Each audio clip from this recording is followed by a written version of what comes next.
Man, when I was out there, you know what I'm saying, in them streets and I was young, you know, I had a bad attitude.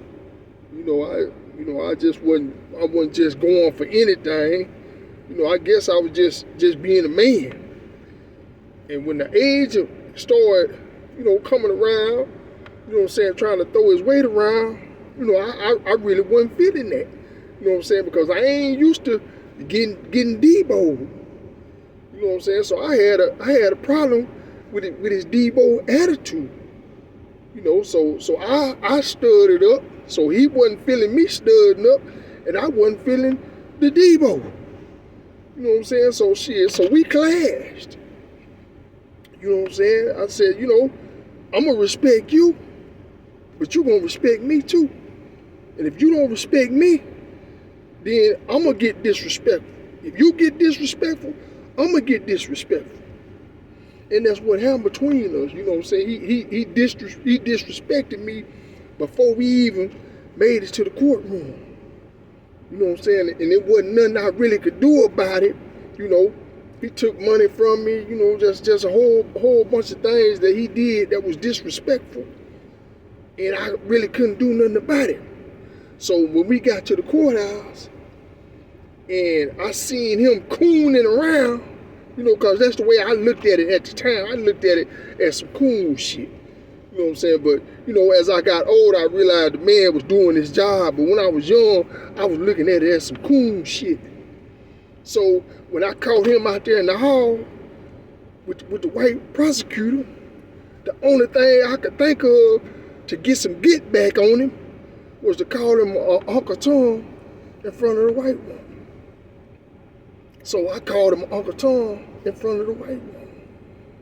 And man, you should have seen his face, man. The look he had on his face, like he wanted to kill me. And I was looking at him like, yeah, the feeling's mutual.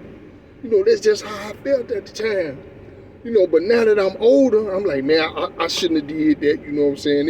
It was disrespectful to the fullest. But he had disrespected me, so I was trying to disrespect him.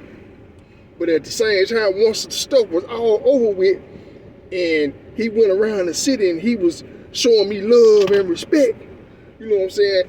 I'm showing love and respect back. You know what I'm saying? It wasn't that I was a bad person. It's just that if I get disrespected, I'm gonna get disrespectful. You know what I'm saying? So once I lost trial and everything, man, the man went so hard on me, he had him put me in solitary confinement. So just imagine going to solitary confinement straight from the streets, never been to jail before, never been locked up before or nothing, and going straight to solitary confinement. So I'm up in there, man. It's like being in the bathroom at home and with the door locked and you can't come out. So I'm laying on a concrete slab with a little thin mattress and a little thin blanket, and it's cold as hell up in there. And I ain't got no pillow. So when I get ready to lay down, I have to take my jumpsuit off, ball it up, and put it up under my head for a pillow.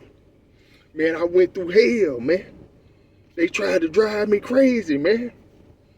But I stood up on it, you know what I'm saying? I faded it. It was hard, but I faded it, man. And it just, it didn't make me weak. It didn't make me weaker.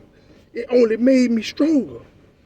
You know what I'm saying? Everything that they was trying to do to bust me down, to make me weaker, it just made me stronger. And at first, it just made me madder. But as I growed and got older or whatever, the anger and the madness came up out of me, man. You know what I'm saying? I just started being player about everything. I just started being a G about everything.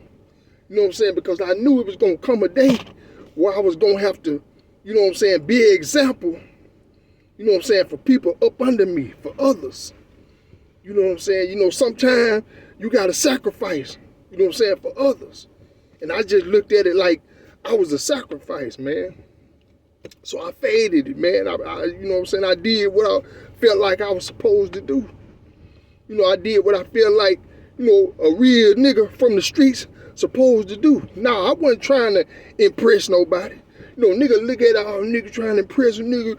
You don't let them folks give you all this. You trying to impress. Nah, I wasn't trying to impress nobody, nigga. I was just being me.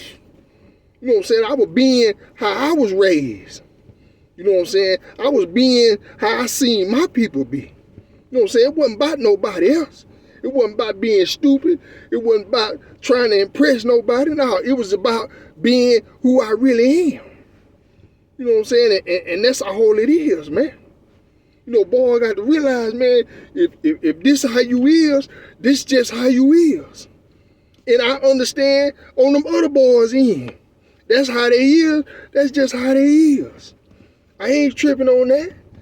Nigga, you the one was trying to hide who you is. You know what I'm saying? I ain't trying to hide who I am.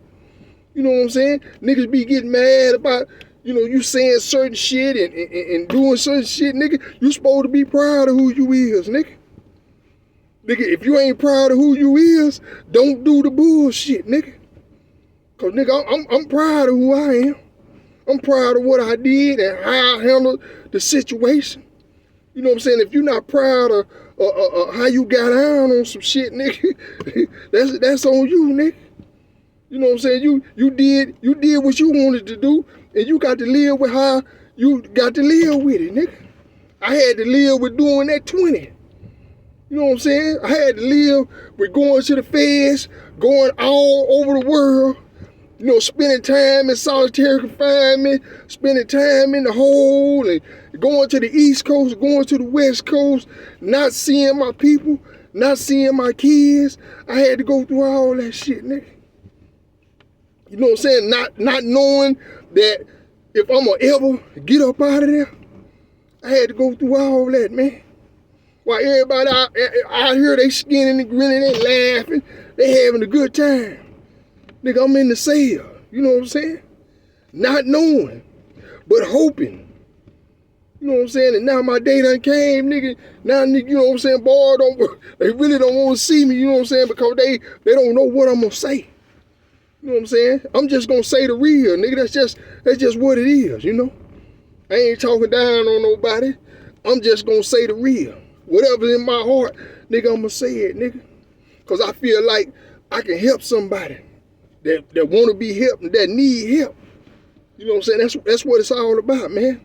You know what I'm saying? Being a role model to the ones that's coming up under you to help them not go through what you went through and to help them know what's going on in the situation. You know what I'm saying? Because I know a lot of us, you know, we rolled up poor, so we going to have to be in the streets.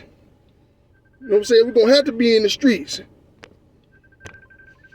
You know, you might not want to be in the streets, but niggas gonna have to be in the streets, so they gonna go through these things that I be telling them about. So I got to tell them what they facing, man.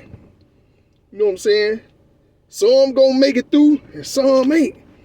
But long as you know and be prepared to make the right decision, that's just what it is, homie.